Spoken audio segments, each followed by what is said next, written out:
नमस्कार आप सभी को मेरा एक बात को कहने आया हूं और उन बातों की मैं कविता बनाकर लाया हूं। इस दुनिया के हिसाब से आप पढ़ लिख चुके होंगे, इसी कारण खुद को समझदार समझ चुके होंगे। समझते हैं आप सब कुछ, यही गलत फहमी मिटाने आया हूं। इन बातों की मैं कविता बनाकर लाया हूं। महापुरुषों ने कहा है, वैज्ञानिकों और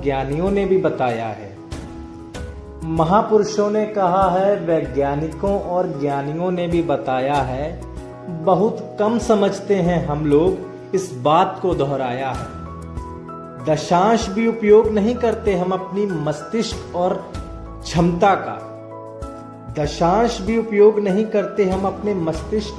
क्षमता का।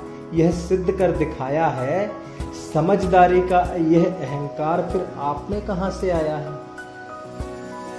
जब आपने खुद को मान ही लिया है समझदार, तो बेहतर होने की संभावना ही कहां रही सरकार? इस वाले अहंकार को हटाने की विनम्र कोशिश करने आया हूं, और इन बातों की मैं कविता बनाकर लाया हूं। बाकी कार्यों के साथ खुद को बेहतर बनाने के लिए लगातार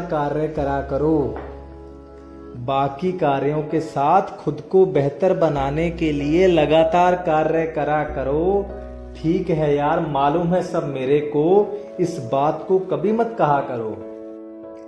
जितना मरते हो चेहरे की सुंदरता के लिए, विचारों की सुंदरता के लिए भी उतना मरा करो। आखिरकार आपका नजरिया ही आपको सफल बनाएगा, यह बात को ध्यान में धरा करो। आदतों और विचारों की सफाई भी हो सकती है, इस तथ्य को स्मरण कराने आया हूं, और इन बातों की मैं कविता बनाकर लाया हूं। इसी संदर्भ में मैं आपको एक लघु कथा सुनाता हूं। एक राही और लकड़हारे की बात बताता हूं। एक दिन एक राही अपनी राह जा रहा था, चारों ओर के नजारों को आंखों में बसा रहा था। चलते चलते देखा उसने एक पेड़ को काटता हुआ लकड़हारा नजर आ रहा था। बढ़ गया राही आगे, पर अगले दिन उसी राह पर वही राही वापस आ रहा था। इस बार भी उसी लकड़हारे को देखकर राही अचंभित हुआ जा रहा था। क्यों भाई? कि लकड़हारा कल से सिर्फ एक ही पेड़ को काट रहा था।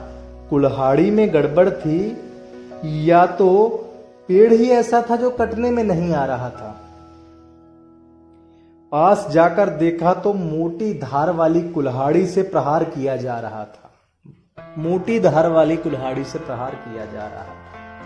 राही बोला झुंझलाकर, अपनी कुल्हाड़ी की धार को तेज क्यों नहीं करते तुम? लकड़हारा पता है क्या बोला? समय नहीं है मेरे पास, और भी पेड़ काटने हैं, इस बात को ध्यान क्यों नहीं धरते तुम? बताओ। यही हाल है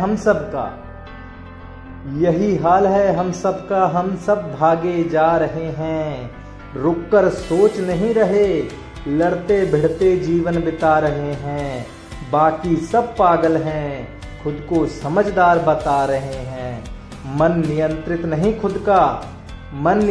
नहीं खुद का, दिन ब दिन अनियंत्रित होते जा रहे हैं। अंदर से खोखले बिल्कुल, समृद्ध बाहर से दिखा रहे हैं। दिखावे की इस झूठी दुनिया को हम सब बुनते जा रहे हैं। आखिर में एक प्रसिद्ध शायरी कहकर अपनी बात को समाप्त करूंगा। कि पत्थर नहीं बदलता इसलिए उसका नसीब नहीं बदलता है। पत्थर नहीं बदलता इसलिए उसका नसीब नहीं बदलता है। इंसान बदलता है इसलिए बदलने वाला उसका नसीब बदलता है। धन्यवाद, बहुत बहुत धन्यवाद। अगर आपको मेरी ये कविता अच्छी लगी तो प्लीज़ इसे लाइक कीजिए, अपने दोस्तों के साथ शेयर कीजिए और मेरे चैनल को सब्सक्राइब कीजिए। धन्यवाद।